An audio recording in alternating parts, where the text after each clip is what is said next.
भारत के मध्य में एक छोटा सा गांव था, कुंडेरा। दिन में बिल्कुल सामान्य, पर रात में ऐसा लगता था जैसे समय थम जाता हो। लोग कहते थे कि इस गांव में एक परछाई रहती है जो आधी रात को किसी का नाम लेकर आवाज देती है, और जो भी उसकी आवाज पर ध्यान देता है वो सुबह होने से पहले गायब हो जाता है। कहानी की शुरुआत। शहर में पढ़ने वाला लड़का आरव कई साल बाद गांव लौटा। सड़कें खाली, घर बंद, ठंडी हवा में एक अजीब सी बदबू। आरव को सब अजीब लगा। आरव चारों तरफ देखते हुए, ये गांव इतना सूना क्यों लग रहा है? घर पहुंचते ही उसकी दादी ने उसे अंदर खींच लिया और दरवाजे पर भारी कुंडी लगा दी। दादी डरी हुई, कितनी बार कहा था कि रात होने से पहले घर आ जाया कर, अब बाहर मत झांकना। 12 बजे के बाद अगर कोई नाम ले कभी मत सुनना। आरव हैरान, दादी कौन लेगा मेरा नाम? ये सब अंधविश्वास है। पर तभी वातावरण बदल गया। घर के बाहर से एक औरत की टूटी फूटी आवाज आई, आरव, आरव, बाहर आजा। आवाज ऐसी थी जैसे किसी का गला फटा हो, जैसे किसी लाश ने बोलने की कोशिश की हो। दादी आरव का हाथ कसकर पकड़ते हुए, मत देखना उस तरफ, वो इंसान नहीं है। आरव का दिल जोरों से धड़कने लगा। आवाज और पास आ रही थी, दरवाजा खोल दो। आरव हिम्मत करके खिड़की के पास गया और देखा एक लंबी, बेहद पतली, बिल्कुल काली परछाई। नीचे पैरों की जगह सिर्फ अंधेरा था।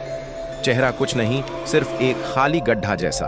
और फिर परछाई ने खिड़की पर टकटकाना शुरू किया। टक टक टक।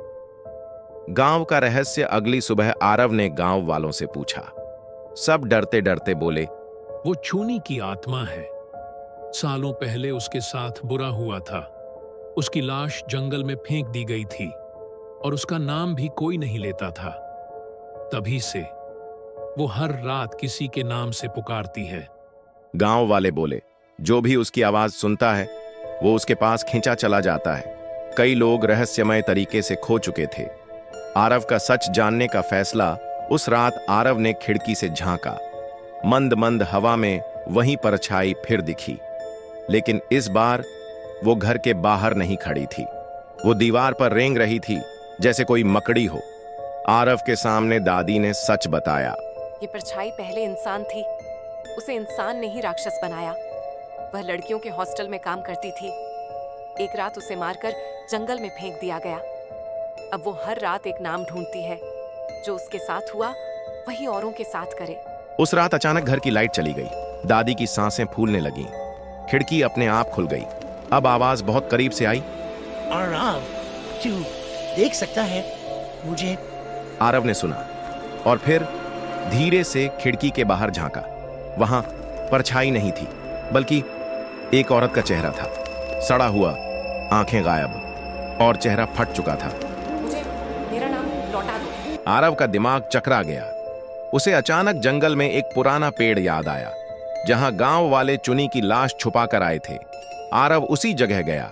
जमीन की मिट्टी खुदाई की और सच में वहां एक पुराना खून लगा कपड़ा और टूटी हड्डियां मिली।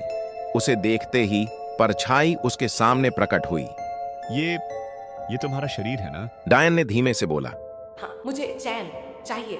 आरव ने सारे अवशेष इकट्ठा किए और पूरे गांव के सामने चुनी का सही संस्कार करवाया। लोग पहली बार उसे उसका असली नाम दे रहे थे।